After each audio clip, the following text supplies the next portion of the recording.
I have been reluctant to make this video, but not for the reasons you might be thinking about. What's going on, guys? Carter here with Edge Mindset. Thanks for hanging out.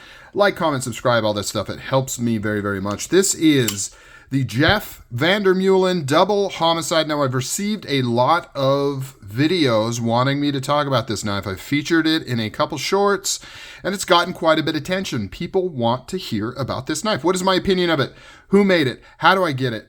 All that kind of stuff. And I've been reluctant to kind of do a full video on it because I don't want you clogging up Jeff's books. I need to be able to get in there. You know what I'm saying? If I make this video and he gets a bunch of orders and I want to place another order, I'm going to be at the bottom of the list. So I'm trying to keep it a secret so that only I can take advantage of it. Just kidding. Partially kidding. That was a little bit of a concern, but I've actually got a couple of knives kind of queued up with him right now. So I think I can go ahead and let the secret out of the bag. I absolutely love this thing. I've been a fan of Jeff's work for over 10 years. If you go back in my videos, you can go to my main video channel, do a search for Jeff Vandermeulen, and you're going to see some old videos that I did on some of his stuff way back in the day. And I kind of fell off of being into custom knife makers. You know, it's not really my thing per se. I generally am more of a production knife person, but when it comes to Jeff's stuff, it kind of checks all the boxes. And he's probably my favorite custom knife maker. But, you know, that's a very subjective thing, right? I'm not saying he's going to be yours or he should be yours. But for me, him as a person, how he runs his business, and more importantly, kind of his attitude and designs and things like that just kind of speak to me. I know this is not everybody's cup of tea. 100%, I totally get it. This is like too much for a lot of people. But for me, it hits perfectly. So let's talk about this knife. Let's go through the specs. Let's treat it like a regular knife review, and then we're going to talk a little bit more about Jeff and ordering through him and other things like that, and where I got this knife and all that kind of stuff. So let's do the normal YouTube knife reviewer thing and do these specs that everybody does. So you can see it's big. Over 4.5 inches, 4 3/4 inch blade. Insane. Overall length is almost 11 inches, 10 3/4. Absolutely insane. Elephant in the room. Let's do a weight. It weighs over a pound. I mean, it just does. And some of it, 13.1 ounces. So yeah. Or wait, no, is a pound 16 ounces? Now I'm questioning. Maybe it's not a pound. Is it 13 or 16? Comment down below. I wasn't thinking I needed to look that up before this video, but now all of a sudden I'm second guessing myself. Anyways, it's heavy. It is heavy. Now, some of that is due to this particular configuration, and we'll talk about that here in a minute. We have an RWL 34 steel blade, and if you're wondering what that steel is, it's a very old school knife steel that have been used for many, many years. Its equivalency is close to CPM 154, so kind of a powdered version of 154. So it has a really nice acid stone wash over the top of it, and 154 has pretty high carbon content, so you get a pretty decent deep dark color when you acid wash it like this. Looks very, very good. Compound ground. Look at how good these grinds are. Jeff is absolutely amazing at his grinds and making them consistent and even. Look at that. That's very, very nice. Beautiful swedge up top here. You got this clip point Bowie thing going on. I love this blade shape, especially on the XL. This comes in a couple different sizes, 3 sizes as far as I'm aware. But to me, they're all the same model, right? So you have the Homicide, the Double Homicide, and the Homosaurus. And the Homosaurus is almost like a comically novelty giant knife, right? It's not a knife. It's like a cold steel on steroids style knife, right? It's something Jeff did for a show just to have an interesting piece. And I think he's made a handful of them for specific people that wanted it, but it's not really a very usable knife. I mean, you can tell bigger than this. So that's absolutely insane. The regular Homicide is actually a very realistically sized knife. It's like 3.6 inches or so blade. So quite a bit smaller than this guy here, but it's the same model, but it's not the exact same. So unlike, let's say, the Oz Rosie, right, where there's the Rosie XL and then there's the regular Rosie, where it's literally like scaled up, or even like the SNG and the SMF, where it's just scaled up all around. There's small tweaks to like the shape of the handle and the shape of the blade. It's the same basic stuff, but it is a little bit different. And anyways, long way of saying the Double Hommicide, in my opinion, just aesthetically, like the way it's balanced and shaped is the best of the Hommicide designs right here. This one, absolutely. Now, the only downside is it's so big, potentially so heavy that, you know, it might not be practical to carry like the regular size version is. But in terms of looks, absolutely amazing. We got the V right there, which is the Vandermeulen logo on there. This is running on bearings, but it's IKBS. So it is loose bearings inside of channels milled into the scales and the blade, as opposed to a captured bearing. Now, we could do a whole series about different bearings, but IKBS came first. Arguably, IKBS has the potential to be smoother just because you're dealing with smaller balls, so smaller surface area, and you don't have it captured in a race, which can add additional friction. Now, when you practically put that into a knife, there's so many other factors that affect how smooth it is. I mean, saying that IKBS knives are always smoother than captured bearing knives is nonsense, right? There's so many other factors, but technically it has the potential to be smoother. The only downside is, you know, maintenance and things like that, because they're loose bearings. So if you know what you're getting into, it's not a big deal. But if you open up a knife thinking it's got captured bearings and it ends up being IKBS, sometimes it can be bad news. Nice thick blade stock here, no jimping on that blade. Let's get into the handle. So this one is particularly heavy because it has zirconium bolsters and a zirconium clip and zirconium standoffs. And Zirc is quite heavy, you know, much heavier than titanium. Then it has full, thick titanium liners on both sides. This is a liner lock. You can see everything's nice and chamfered, early lockup on there. No lightening whatsoever, right? These are full thickness handles. And then it's got semi-polished black micsrta scales.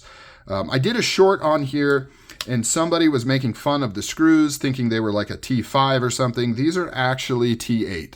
So it's a combination. It's somewhat of an optical illusion. This knife is so big that the screws seem small, but these are also screws where there's not a lot of, you know, extra head space. I don't know what the right term is, right?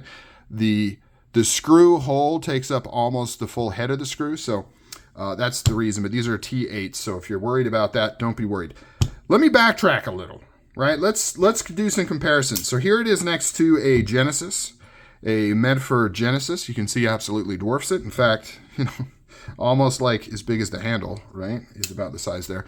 Let's do Paramilitary 2, just for funsies. I have to actually kind of caulk this thing in order for it to fit on camera here. So here it is next to a Paramilitary 2, what a lot of people would consider to be a medium to large size knife. And then let's do an SMF right here.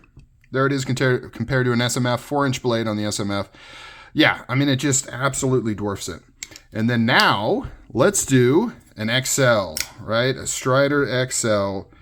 Once again, smashes it out of the water. Quite a few comparisons here, right? You've got a similar type compound ground blade. This one obviously has a very, very short front grind here. So some people have commented on this in a short that I did, basically saying, you know, how thick is this edge? It's thick, right? This edge is a pry things out of a tree, chop things, right? This is a heavy, not going to bend that edge, not going to chip that edge very easily. And then back here, you've got the hollow grind, so it's much thinner. Still not a slicer. Like, and I don't know if I have to really explain that. I don't know if anybody would look at this and say, man, could this thing be used to like slice through some cardboard the most efficient of any knife I have? No, absolutely not. But it does get reasonably thin with this hollow grind here. So you can slice through material here, but this is definitely like a hard use kind of bruiser edge right there. So very, very cool. Ergonomics on this thing are fantastic. I mean, it's got these finger grooves.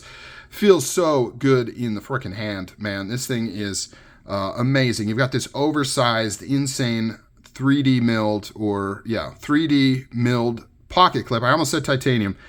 Zirconium, right there. Zirconium pocket clip. Very frickin' cool. Done so well. You know, it's crazy that these are made by hand with like relatively common machines, right?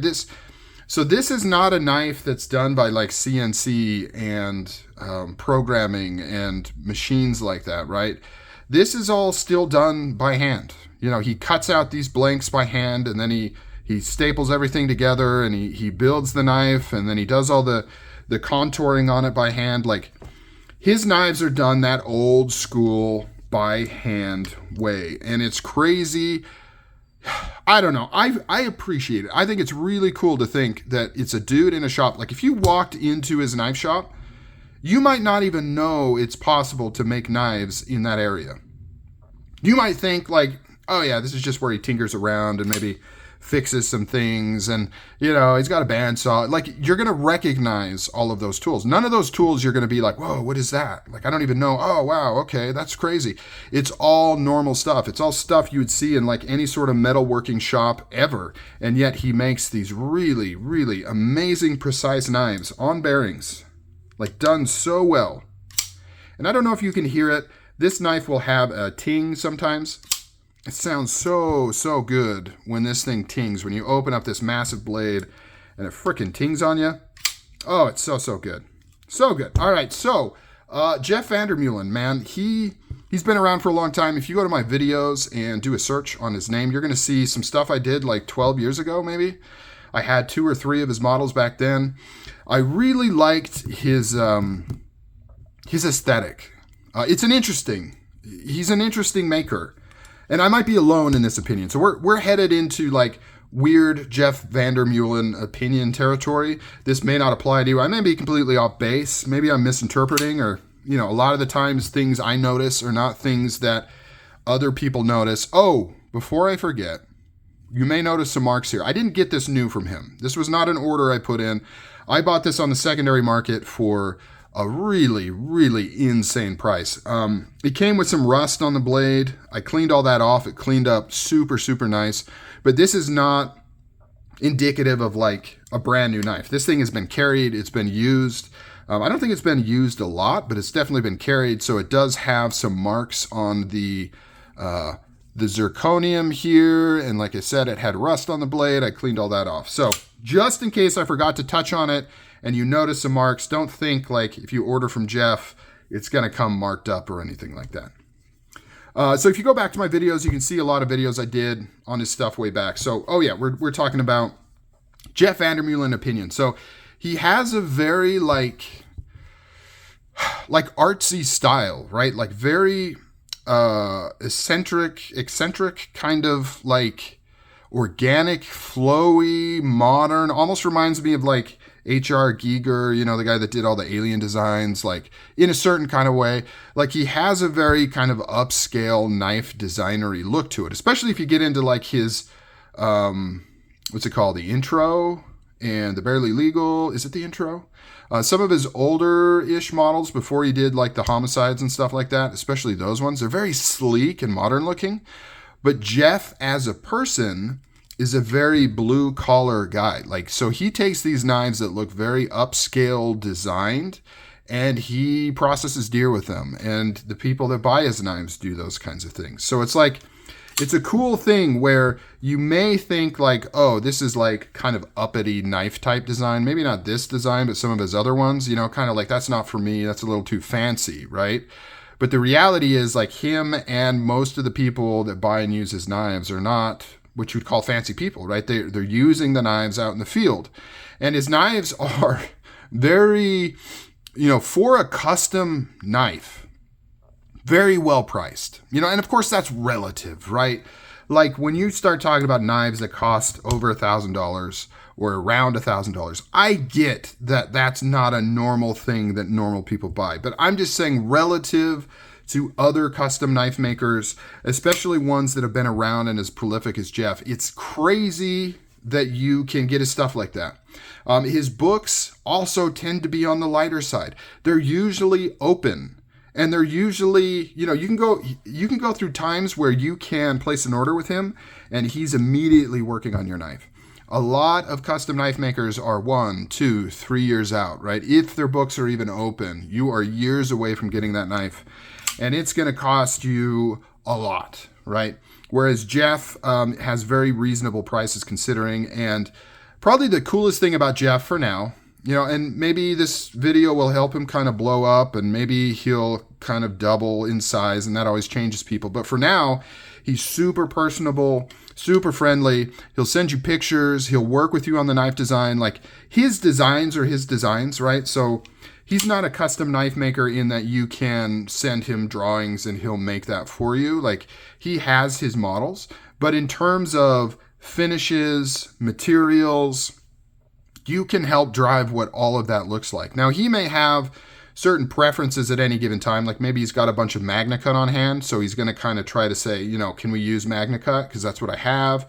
And then maybe certain steels work better with different finishes, so he'll bring that up. But like, for the most part, you kind of pick what you want and how you want it done. And he's super friendly and easy to work with and talk to, and kind of help build out that knife with you. And it's a really awesome experience. It's cool to see your knife being built, and it's cool to have that relationship with a custom knife maker, and not just, jumping on whatever release that maker decides to release. Because a lot of knife makers, like especially some of the legacy brands, Hinderer, Ernest Emerson, micsrta, they kind of make what they want to make, and then they just allow people to buy those at certain things like shows and stuff like that.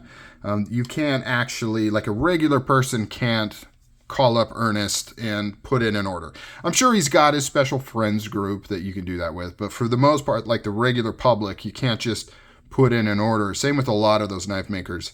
And then, like I said, some of the other ones where you can do that, it's hit or miss if you can even get on the books, and then you're going to be on them for a long time. So for now, Jeff's books are light.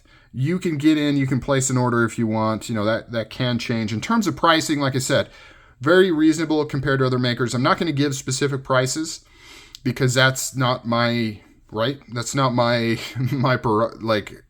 it's up to him to discuss pricing and things like that. I'm just saying, relatively speaking, very, very reasonable, affordable prices that he offers, right? He's not one of those makers that are charging huge amounts of money for his knives. So if you're interested in getting on his books or checking more out, go over to his Instagram, Vandermeulen_BladeWorks, at Vandermeulen_BladeWorks.